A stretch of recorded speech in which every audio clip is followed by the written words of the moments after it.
Hello, everybody. Welcome to today's edition to Let's Talk, hosted by yours truly, Lenora Collins, and my special guest this evening, all the way from Texas. Woo woo! Give us a big Texas roar. Yeah. Patricia Hill. Take it away, Patricia. Please tell the audience your name and a little bit about yourself and what you do. Okay. Well, thank you, Lenora, for having me tonight. My name is Patricia Hill, as she has shared, and I am a nutrition coach who specializes in obesity and weight loss for not only bariatric patients, but for anyone who's severely obese and wants to lose weight. And so I have a business called Living Healthy Nutrition, and my bariatric business is my bariatric kitchen. So that's me in a nutshell. Awesome. And you have quite the crazy group too. Like, we all look up to you. I know. I follow you. You're one of my mentors. She has like 25,000 people in her group. Seriously, Yes. people. And Yeah. I worry about like my little piddly group, and not that you guys are piddly by all means, but like when you put it in that magnitude, like holy Christmas, the stress level is just completely different, right? So Yeah, thanks for doing that, girlfriend. it is a beast. Congratulations. Thank you. Yeah, it's exploded. People Yeah. know a good thing when they see it, right? And I guess it's true. Everything's bigger in Texas. That's it. That's what it is. Well, and you know, yourself alone, I mean, you bring so much value, and I've printed off like some of the meal plans that you have are like, oh man, they're my go-to. Like between you and Alice and Marie, like I'm feeling so full, and I'm just like full, pardon the pun, but of healthy food, right? Yes, exactly. That's what it's all about. It is. Now, part of this series is to celebrate women and celebrate women entrepreneurs and to have these difficult conversations. So one of the things I'd like to ask you is if you could start a conversation about anything at all, what would that be? What would you talk about? Am I starting the conversation with myself, or am I starting it with others? Anything, whatever you feel the most comfortable to share with the viewers and listeners today. How do you take care of yourself? That's an excellent question. Yeah. And I think it's the one thing that I know myself personally struggled with the most in the past 30 years. So, yeah. Just putting can you elaborate a little bit on that? Yeah, so absolutely. I don't put words in your mouth. No, absolutely. You know, many times as women, we're brought up that we take care of everybody else before we take care of ourselves. And before you know it, we're lost in the quagmire of life, and we lose identity. We lose so much of ourselves. And, you know, it comes to a point where who am I? And, you know, in my particular case, I happened to be in an abusive marriage, and it wasn't physical, but it was mentally and verbal. And I was trapped and I couldn't get out. And so I ended up leading like a double life. And I had this professional career where I was at the top of my career as an educator, you know, winning Teacher of the Year and all these awards. And I was traveling with, you know, this group of professional educators around the country, teaching teachers how to teach better. But yet at home, I was in an abusive situation, and I couldn't figure out how to escape it. And I mean, he had gone so far as to create this whole life, and it would just, I didn't know what was the truth and what wasn't. And it was just awful. And so over the course of that, I became deeper and deeper depressed because I lost myself. I couldn't see my way through okay, this is who I'm supposed to be, but I can't be that person. And so I even had to work harder to disguise everything and make sure that my daughters didn't see what was going on, because I didn't want them to be hurt by it.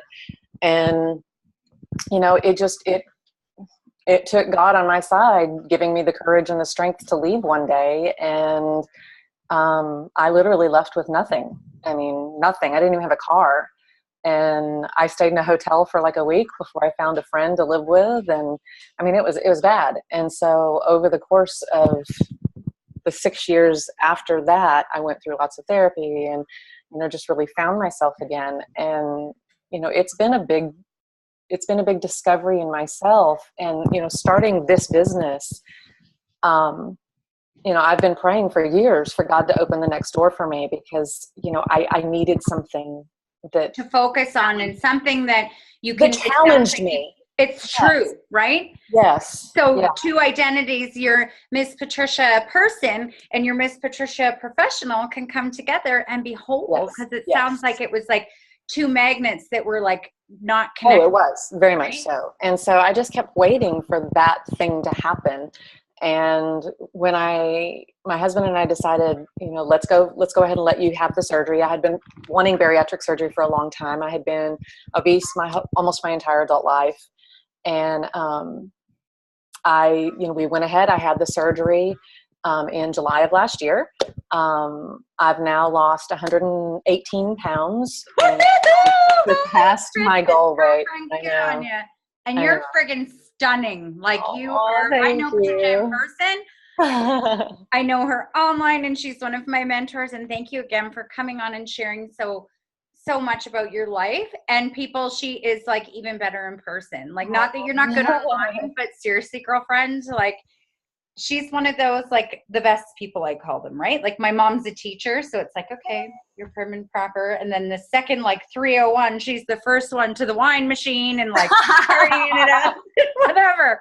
Not that there's a wine machine, but maybe somebody needs to invent one. In the cafeteria for the teachers and for everybody that has to deal with all these uprise of children and whatever else, right? Prozac salt lick in the teachers, Yeah, exactly, right? So thank you for sharing that. Now I'm going to ask you, where do you go to get support? So you said, like, where would you recommend somebody listening or watching that could go to get support when you have to leave, or you want to leave, that this is not good? And what was the turning point to say, hey, you guys, you know what? Like, I need help. And who did you reach out to? Because somebody's listening, and God has put us together. Yeah. God, the universe, our angels, honest to Christmas, in my opinion. Whoever is seeing, watching, listening to this needs to hear what's going to come out of your mouth next. Yeah. I was in a really low place. I had a really rocky relationship with my family. And so I didn't feel that I could go to my family. I left home when I was 17. And, over the years, I kind of had an on again, off again relationship with my mom, and my ex-husband did even more to separate that. And so it was bad. So I didn't feel that I could go to them. One, because I didn't feel like I could ever live up to their expectations, even though I was doing all this stuff professionally and, was on the top of my game. But I really felt like I had no one. And here I am, a professional educator, highly, respected in our community. And I was going to, organizations like Women in Need, for women who are poverty stricken and have nowhere else to go, just for counsel, because I didn't know what to do. I couldn't tell people at work because he worked at the same place that I did. And so I couldn't talk to anyone there. I didn't, he had alienated all my friends. So I didn't really have any friends. I had no one. And so I really, I tried finding a church that I fit into. And that was really hard, because I had a form of PTSD in a way, in that I was very shell-shocked, and I was afraid of a lot of people. I had extreme social anxiety. The only place I felt comfortable was in my school and in my classroom. And so it took a while for me to reach out of that. And through going through, Women in Need, which is an organization that helps women who have nowhere else to go, I met with them twice, and they helped me find a lawyer. And I still had to pay for it myself. And at that point, I did have to go to my family and say, hey, this is what's going on. I need help. And, it kind of took off from there. And, over the years, I've mended the relationship with my family, and it's gotten stronger. But there's somebody there, and if it's you or me, or, reach out to one of us, because, you're never alone, right? Like, you're never alone. You're never alone. You're making me really, really emotional. And not you are not making me, but I'm feeling very emotional right now, because how strong you are and how much courage that it takes to ask for help. And especially from professional woman to professional woman, when you're on that professional playing field, you don't make mistakes. Like there is zero error. And I don't give a shit what anyone thinks or says. I will call your nonsense and BS on that because is it a woman's lib thing? I don't know. I think it's just a personal thing that us as mothers, as women, how we're made is that, oh, we don't need help. Like even myself, I've asked for help and I feel very, very, it's hard for me. Vulnerable. Like, it's not so hard anymore because I'm like, okay, guys, I'm struggling and I can't breathe now, right? But I don't wait until it gets to that point. Right. I reach out and I say, hey, like I'd private message Patricia and say, you know what, girlfriend, I'm having like a shit ass day today. Can you just tell me something good? And she'd be like, what are you talking about? Like, oh my God, blah, blah, blah. And then it's like, we talk and, or she calls me and, oh, Lenora, you know what? This person, like, I just can't believe people or this or that. You totally talked me off the ledge a couple of times. So. But you know what? And we talk about it and we get to the root of it and we take away those things that hurt and that we can kind of look at it from a different perspective. And I think and that's like with God, with the universe, with prayer, that's something that my mom told me a long, long time ago, that you're never alone because God's always with you. And I know people, you can be religious or not. I don't really give a shell. I'm very spiritual. I believe in God. I don't push my views on anybody, but at the same time, I'm a very come from exactly what you see. It is what you get. So it comes from my heart. I'm never intentionally mean to somebody. And I'd be the first to say, hey, like if I hurt your feelings, I'm really sorry. But at the same time, people are not always like that. And that's okay. Whereas I always expected them to be. Like I always thought everyone was like me, that like, why would somebody say that and hurt me? And then I'd be like, what the shell? And it sounds like you too, right? So it's a commonality. My point is it's a commonality between women as people, as human beings, that we need care. Men do too, but women especially are nurturers and kind and loving and touchy-feely. And yes, you don't need to be all huggy and stuff. I don't mean that. I just mean spiritually connected, and your actions speak louder than your words. And instead of just saying, oh yeah, I love you, like send a little card in the mail. Say, hey, girlfriend, I'm just thinking of you, because that comes at the best time for somebody that they need it, right? Yeah, exactly. And to ask for help, it's courageous. And you'd be amazed at how many people we're all in the same boat. Like you're not alone, and feeling that you're alone, that's the worst place that you could be. And if you're listening and watching and whatever, please know, like contact Patricia, contact myself. So you have all the way from like Texas to Alberta, and holy flipping Christmas, right? Like it is not cold there in Texas. She's probably going to leave the call and go to the pool in her backyard. Yeah, no, it's in the 50s. It's chilly. Oh, in the 50s. Oh my God. So what's that in Canadian? That's like 30. I think I don't know. 20. Oh my gosh. I would be like in a bikini top and shorts. And everyone would be, well, maybe not bikini top. I don't want to scare them. So, I'm bundled up in like sweaters and it's like Texas and Uggs, right? I never did get that. Every time I went to Texas, I'm like, are you guys like insane wearing friggin' Uggs? Oh my God. See? But are those your go out shoes or are those your slippers? I wear them around the house. Okay. So they're nice and cozy and warm. Whatever. Yes. And I have a fire in the fireplace. So I'm going to ask you a little bit to dig deeper into the support, because some people, if they don't want to reach out to us, where could they go within their community? Like, where did you go? Where did you go to ask for help? Like, did you physically go into the office and say, yes, hey? Or I did. I called on the phone first, and I'm like, I don't know what else to do. I need help. And then they offered, to meet with me. So I did go in. Okay, so a phone call, because some people have a lot of anxiety with that too, right? And like, it was the hardest thing I've ever done. I mean, I can't tell you, but I was so desperate at that point that I knew I needed help. And it got so bad that my mother, who has never come to visit me ever, I always have to go visit her. She flew down to stay with me in my apartment, and I didn't know why. And it was because they thought that I was suicidal. Oh dear. Yeah. And I didn't learn that until about a year or so later. And it's like, why did you come? I was fine. And she's like, no, you weren't fine. It's always bad when your mom comes, right? Like, Yeah. when Yeah. my mom came, I was like, oh my God, my mom's here. Like, what I the know. hell, right? Like, Yeah. when we were dealing with Fernando, see, I'm yelling at the kids and it's the dog. So like every time I'm on live, the dog is jealous and wants to come in and get in on live. Come here, Fernie, come get a treat. Come here. Come see Miss Patricia. Come on. He'll just bark and be annoying. But anyways, we'll try and ignore him. Sorry, everybody. Yeah, so I mean, that's where I went. I did eventually get brave and talk to a couple of people that I felt I could trust. But that again was hard because I had to be so careful about who I talked to because I didn't know who I could trust. And I had severe trust issues.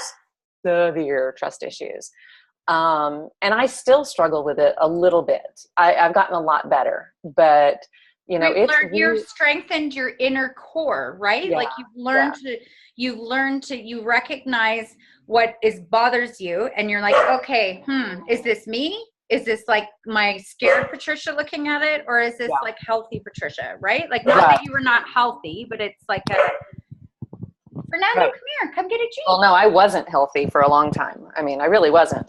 And, I was like, I'm not going to date. I'm going to stay the course. Work on you and work on me. And, and I did try dating for a while and I got so tired of that. And it's like, oh my God, this is like a full-time job. Dang, dude. But you landed a pretty decent one though, right? I did. You got a pretty awesome husband. Yeah, I did. He's great. But it's just, it was a long haul. It really was. I mean, a lot of healing, a lot of, and honestly, starting this business and, having it essentially just fall in my lap and explode, I found myself scrambling to keep up with it.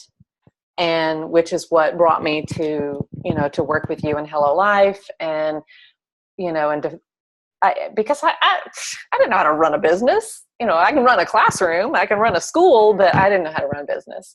And, and I'm still learning because I'm still growing like crazy. We always do though, girlfriend. We always learn. And that's something that we have to, as women specifically, because I believe it'll be 90% women listening to this. So I'm not trying to exclude dudes because we all know that I love the dudes. But that being said, we need to really realize that it's okay to learn and to change every day. And if something doesn't work, oh my God, okay, so it doesn't work, and move the shell on, right? Yes, like, and it's exactly. And I've tried things evolving. Yeah, and I've tried things that didn't work, and I've had, I do, and it drives Megan crazy, our business coach, but I do go with my gut a lot. And because that's the way my whole career has been. I've always gone with what my heart led me to do and how I felt led to do. And it's never steered me wrong so far. And there've been a couple times that it hasn't like hit the mark exactly the way I wanted it to, but it didn't fail. It just didn't do what I wanted it to. And so I tweaked it and changed it and morphed it into something else. And what kind of I'm going to ask you, I'm going to challenge you a little here. What kind of expectations did you have on yourself? Like, do you set pretty high expectations? I do. I set extremely high. Yeah. And I always have. I had a former colleague years ago. We were having a conversation about are you a goal setter or are you a visionary? And he asked me, there was like 4 or 5 of us sitting around eating lunch one day. And he was a guest speaker that had come in to one of our conferences, and he was eating with some of the other presenters. And he was going around and he's like, oh, well, how do you view yourself? And, they're all saying, and I'm like, well, I said, I really kind of think I'm a goal setter because I am. I like to set that goal and reach it. And he flat out looked at me and he's like, no. He said, you're not a goal setter. You're a visionary. And you want me to tell you why? And I'm like, okay. He goes, you set the goal, you meet it. Then you decide it's not good enough. And so you move it. Yeah. And then you meet that goal and it's still not good enough. So you move it again. He said, you are one of those people that are just, it's never good enough. You're just constantly pushing, wanting to learn and grow. And your momentum, right? You have amazing presence and amazing momentum in everything that you do. And I'm sorry, squirrel moment. Your hair is like dang on point, girlfriend. Like my Patricia reminds me of when I was a little girl watching Adventures in Babysitting. What's that chick's name? Jennifer something. She's I don't really know. smoking hot. Like, and she was in Top Gun. You know, who was she? The girl from Top Gun, the one that like Kelly McGillis? That's Kelly McGillis. Yeah, her. Oh my god. Oh my god. That, and I have to find out who Adventures in Babysitting the actress was, because you look absolutely stunning, like so much like her. I love staring at you. Thank you. Yeah. I'm not creeped out at all. No. Why would you be? You know me, man, right? I know. What you see is what you get, but exactly. I'm happily married, so it's all good for the listeners and viewers. I'm not being all weird, crushing on Patricia. I'm one of those type of women that, you know what, beauty. I recognize beauty and I can see it and say it. And why is it that when we do that for others, people think you're a friggin' lesbian? Like, I know. Oh yeah, it's terrible. Yeah. Because I do the same thing. Like there's a lady at church, and every time I see her, I'm so drawn to her. She's just beautiful. And I'm a social introvert though. So I finally the other day got the courage up, and I just had to tell her, I'm like, this is going to sound totally out of left field, but you are just gorgeous. And she like got all embarrassed and stuff. And she's like, well, thank you. Come to find out, we met at a Women in Business in the local community, and it was her first time to the meeting too. She's a fitness coach, and I didn't even know it. So we maybe end up working together. So anyways, awesome. See, there you go. Look at your crushing goals. So you're not only a visionary. I saw that eye roll now that we're on film. I saw that friggin' eye roll. So unroll your eyes, Miss Whatever. I'm going to give you detention because you know what? This is in the house, right? No yabbits. No yabbits. No yabbits. And you are a crusher. Like you crush stuff. You don't, I'm trying really hard not to swear, but you crush the F out of S. So she just like makes something, gets it in her mind, and she's a stubborn little beast because she's like in teacher mode and like, okay, class, this is what's happening in exam pop quiz in half an hour, right? Yeah. So I'm so drawn to that with you and knowing your story. And thank you so much for sharing your story, because it really touches with people that, you know what, we don't need to be perfect. And when I'm so far from perfect, I'm fun. And I'm so sensitive that when people say things to me sometimes, and this is maybe, I shouldn't be saying this, but I'm going to anyways, it really hurts me deeply. And I'm like, what the heck did they mean by that? Like, why would somebody be mean to me? Like, I don't really get it. And then I'm like, okay, you know what? Whatever it is, I'm supposed to learn something from it, and I send love to it, and off it goes. And I just try to get myself out of that mindset, right? Fernando, come here. Come get a treat. Come get a treat. Come, look. Come get a treat. Come here. Come here, look. Okay, so he can come on to see. Sorry that he's being so interruptive. Hi, Miss Patricia. Hello, everybody watching and listening. My name is Fernando, and I'm being a pain because I can't be on TV. So you had talked about support groups, and like you went into somewhere and calling a friend. Is there anywhere on Facebook? Like, where would you go on Facebook? At that point, this was almost 8 years ago when I was going through all this. And, I really didn't have a big support group on Facebook. I had a couple friends that I had reconnected with that was from my hometown in Florida. And, just to talk to somebody who didn't know the situation and could be objective. And, that really helped a lot. But, it really was just biting down and, barreling through it. And, I'm not going to let him beat me. I'm not going to, cower away and be nothing. And, because that's what it was. But it took a long time. I mean, even when Michael and I got married, for the first year or so, every time my ex would communicate with me, I would just fall apart. I mean, because it was always abrasive and hurtful. And, it was very difficult. And he always used our child to hurt me, which was even worse. Yeah. And so, it took a lot of strength. It did. I opened up a lot to Michael. I shared everything with him because I wasn't going to go into a marriage, with all this baggage and keep it hidden. It's like he needed to know. Yeah.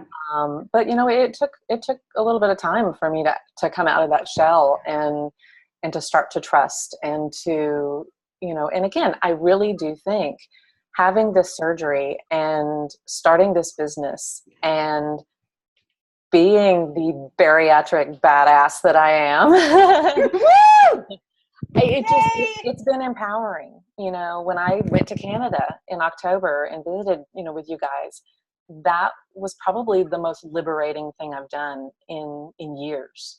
And look at you. You went hiking with no Oh my God. phone. Like, I know, it was amazing. Yeah. right? Like, I mean, you couldn't have done that probably 10 years ago. I And couldn't look have at done that how a year far ago. that you've come, and you celebrate and you teach us all. Like, Yeah. I don't really understand. I don't think that you completely get your impact on us. Like, you see our impact on you, all of us as collectively, right? Mm-hmm. But I would like to challenge you for your little homework. I would like you to start looking in the mirror and trying to see yourself through our eyes, because we admire you, we look up to you, we learn from you, we cry, we laugh with you, and you know what? We're all learning together, and you're a very empowering person and a force to be reckoned with in a positive way, meaning that you'll help anybody, but you'll also, like, if anyone, you won't take any BS from anybody. And that's one of the things that is my most favorite about you, because you always know where I stand, right? And that's really important when I'm a very direct communicator. So I don't do flowers and roses and all the fluffy stuff. Like, get to the good stuff and let's get in there. Yeah. No, and I'm very much the same way. I mean, I'm very purposeful. I'm very thoughtful in my words. I think before I speak, and I'm learning. Yeah. I'm trying really hard. Because, and I've had to force myself because I closed off for so many years and didn't speak. That must have been so hard to be. Oh, it was. Controversy. Find your voice again, right? Yeah, I had to find my voice again, but I do it now in a way, because I've been hurt by words for so many years. I do it in a way now that I'm super purposeful. And of course, there's that side of me that is the teenage 20-year-old Patricia that kind of spoke her mind and was very feisty, and but that part got deeply recessed. And so it comes out, girlfriend. I've seen her. It comes out every once in a while, and it's usually after a glass of wine or two. But and she's a strength. That Patricia, that girl, she knows what she wants, and she takes no guff. So she's just matured, right? She's still in there. Yeah, and I think that's what it is. And it was funny because my mom made a comment to me recently, and she's like, "Wow, we kind of have Patty back now," and I'm like, "What do you mean?" And she's like, "You're back. You're like the Patty we used to have before, all that happened." And so it was, it's been an interesting transformation, and I do find myself being more secure and more proud of who I am. And more confident, would you say? Much more confident. I mean, even my husband mentioned it the other day. He goes, the confidence that you've gained in the last year and 3 months, because that's really all it's been, is astounding. You're more confident. Everything about you has just improved, physically, mentally. That's what's work though, Patricia. You have done that work every single day. It just doesn't happen overnight. And this is something that people nowadays need to get through their noggins, is that you may see somebody explode on Facebook. It's seriously not overnight. It takes dedication, consistency, showing up, going to your friends' events. Oh, hello, baby girl. Oh, God love you. That's Maddie. Oh, hello, Miss Maddie. Just like Fernie needed to get on the camera, right? I was going to ask you, so what actions do you do? This little segue works perfectly, because what actions do you take every day to talk about, to get these issues going? So not what do you do, but what actions do you take? Oh, gosh. Is there one thing, Patricia, that you do every single day? I'm kind of a creature of habit when it comes to my morning. I I like quiet, and that's my kind of time of reflection. So I get up, I get my protein ball for the morning, and I get my coffee, and I come in, and and I typically start with just seeing what's going on in my business world and just kind of reading through things and kind of seeing what the tone of things are. Because believe it or not, my strength and accountability partners are my 25,000 members. Let me tell you, nothing holds you more accountable than having 25,000 people watch every move you make. I guess so. Holy cow. Yeah. Because I have no real private life, because like even my personal Facebook page, I have followers, and and I'm okay. This is a choice that I've made, but I mean, this is my world now. I can't go to the doctor. I went to the doctor recently, and I'm sitting there sick, waiting to go in, and somebody walks in and she's like, "Oh my gosh." I mean, it's like, what? It's like, I don't know who you are. She goes, "I'm my Lady Gaga." See? Group. I mean, and so I don't have that now. And even though it's, in the grand scheme of things, it's only 25,000 people. But holy moly, in my world, 25,000 people is a lot. Fernando, and so, come on. But it is. That keeps me grounded. Is like, you know what? I'm still struggling. And I share that with them. They need to see. You're very real, and I appreciate that about you too. And I get that because my mom sends me messages, and she's like, "Oh, Lenora, a little bit too much on Facebook," and I'm like, "Dude, that's my business. That's what I'm doing." Right. So, and I equate it to like peeing in like a fishbowl. Not that you're peeing in a fishbowl, but peeing and everyone can see you, and it's like you have no privacy, right? And it just reiterates to yourself that like scroll on by when you don't see something, and you know what? If it doesn't resonate with you, that's okay. Like, Fernando, come get a treat. Come get a treat. I'm sorry, he wants to go outside now and he's trying to play with the cat. Come here, come get a treat. Come here. Come on. Come get a treat, Fernie. He's like worse than a dang toddler. My kids aren't even driving me insane, right? Like the dang dog. But you have no privacy, and people, we choose to do this, and it is good on you because it takes a lot of courage. And if you're not real and if you're not authentic, people see through that stuff. Like nobody's like this. And I have to be, because I know how important trust is. And I know, especially with my members, so many of them don't even want people to know they've had surgery. And so if you open up in my group, that's a really personal thing for them. A lot of them go by pseudonyms. A lot of them don't even go by their real names. They have these fake profiles, and they're hiding because they don't want people to know, because they're ashamed that they had surgery. And so if I can be real to them and say, look, you know what, I am far from perfect, but I will share with you my struggles and my frustrations. When I have a bad day, I'm going to let you know, look, I screwed up. It's still hard for me. Yes, I'm the fearless leader, but it's hard. And that's how I know it's hard for you, is because if it's hard for me, I know it's hard for you. And I'm the one who's leading you. So, yeah.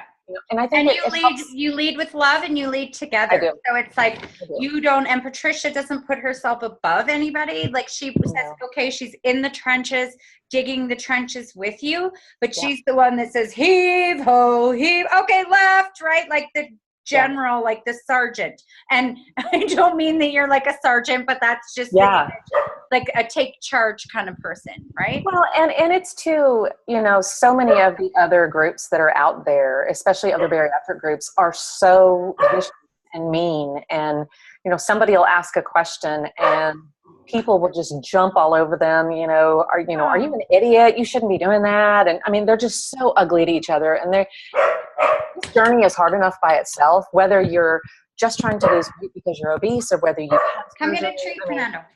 With this many people, I have probably about 8,000 people who just want to lose weight and be healthy. And so they're not even bariatric patients. And there are people that I'm helping as well. And that, they don't need food shaming. They don't need body shaming. Our self-image is already poor enough as it is. We're all human beings, right? Yeah, I've lost 115 pounds and I still struggle with body. I still see myself as fat Patty in at times, because it's a head thing.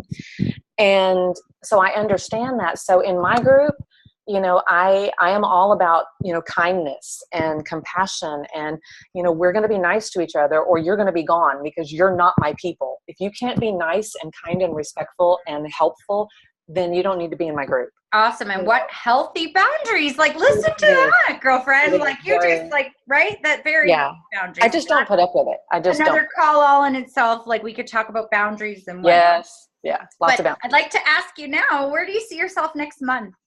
Oh, next month. Well, next month, what's today? Next month, I'll be in Atlanta, Georgia, with my family, actually. Next month. What's in Georgia? Well, my husband's new job, they're flying me in for the company Christmas party. And while I'm there, I'm having an event for my own business. Oh, how awesome. Yeah, and I'm going to get to see my family. So it's kind of so it'll be a work/pleasure/Christmas. Sounds very balanced, very full, but very like a lot of fun, and there's a lot of self-care happening and there is relationships. And one of the things that I miss most about having an online business like this is the face-to-face contact. And so I made a commitment to myself to try to either create or attend as many events like that as possible. And so this is one that I've created. And so we're having a night at a Seasons 52 restaurant, and I've got anywhere from 25 to 40 people showing up, and we're going to have an event one night just to celebrate. I want to hop on a plane and come to Georgia. I know, you should. Georgia. Awesome. Don't even tempt me. Like, seriously, don't even tempt me, because Patricia would be like, holy F-bomb that she's here, right? No. You come here, girlfriend. My door's always open. But yeah, I've got that one planned, and then I'd like so fun. Yeah. So I'm trying to plan more face-to-face events. I need that. I need to get out from behind the computer and hug people's necks and shake people's hands and, talk with them one-on-one. And so. Aw. So tell us, what are some of your hobbies? Oh gosh. I am a super crafty person. I love, I sew. I haven't sewn much lately because the business has been all consuming. I need to hire a couple people right now because it's gotten to the point where I can't do it by myself. So that's the next phase of my business, is trying to bring some people on. But I sew. Like when I got married, I did all my own flowers and everything. So I obviously cook a lot because I have a meal plan subscription. So, but that's actually a hobby for me, is I love to create. I love to get in the kitchen and create new recipes and things. So that's a passion. Like it is very much so passionate. Work. When you do something that you're passionate about, it doesn't feel like work, right? No, it doesn't feel like work at all. I love to paint. I love interior design. It's very artsy, craftsy, very, very, very, out of the box. I mean, I was an English teacher, so forget numbers, forget math. That's a total different side of the brain that is like a foreign language to me. But give me something artsy, and I love to act. I've been in the theater with my girls for years, and are you in any plays, or are you? I'm not right now. I just don't have time right now. But that's a goal of mine, is to get back into that. The new year, maybe maybe. Yeah. The last play I did, I was in The Lion, the Witch, and the Wardrobe, and I was the White Witch. So, get the shell out. I love The Lion, the Witch, and the Wardrobe. Love it. Yeah. Seriously. I was the White Witch in that. I'll have to show you the picture sometime. I would love to see, either in Texas or wherever you're at. I'm flying there. So anything artistic. My husband and daughter are both musicians. My husband's a musician, so we have music in the house all the time. I have a whole music room over here with a grand piano and a drum set and about 15 guitars. Music is good for your soul. Like, it just gets you going, right? Yes, it is. So my next and last question is, what makes you unique? Oh, gosh, that's a hard question. You just told me, okay, I'm bouncing back to you, girlfriend. You just told me about 16 things that you love to do. And so I'm challenging you, and I'm going to say, just what makes you unique? I have this desire, this vision, this place in my heart. I just want everybody to hold hands and sing Kumbaya and everybody get along and treat each other with respect. And, and I mean, that's the way I approach life. In the classroom, I used to do a huge civil rights unit every year where I would focus on civil rights leaders from all over the world. And it was huge. And we would turn an entire 25-foot wall into a graffiti wall of gratitude and thanks. And I think it's one of those things that we just don't respect people for people anymore. And, when it comes down to it, we all bleed red blood. We all have hearts. We're all human beings. And I think that I really try to embody that. And I think that that's kind of rare today sometimes. I don't have to be a Democrat. I don't have to be a Republican. I don't have to align myself with a, party. I just want, peace, I treat love, people and like happiness, people. right? I do. I just treat people like people. I don't see how many different ethnicities I have in front of me. I see people. Yeah. And, That's very unique. That's a beautiful trait to have. And it's a pleasure to have you on the show this week. And it's a pleasure to know you. And if anyone needs to get in touch with Patricia, how do you want to tell the viewers and the listeners one more time, please, how they can get a hold of you? Well, my website is livinghealthynutritiononline.com. It's kind of long, but livinghealthynutritiononline.com, or you can email me at patricia@imalivinghealthynow.com. Or Patricia Hill on Facebook. So awesome. You'll see my picture with my hair. Well, thank you so much. And that's okay, Kimberly. Kimberly's jumping on. We can edit that out. No worries. She's next, right? Okay. We've got back-to-back interviews and everyone's early, so it's all good. That's okay. Thank you so much for taking the time out of your schedule. And see, you weren't driving in the car, and you weren't doing. I'm sorry about the dog barking, you guys. That's okay. I'm sorry because Fernando needs some love. So I need to sign off now. But thank you so much, and I just can't wait to get to know you even more, and to work with you and work beside you, and to just do this together, sister. So thank you very much. And everything is bigger in Texas. God bless America. Not me anymore, though. What's that? Said not me anymore. No, yay! Okay. Love you. Thank you so much. Have a beautiful evening. You too. Okay. Bye.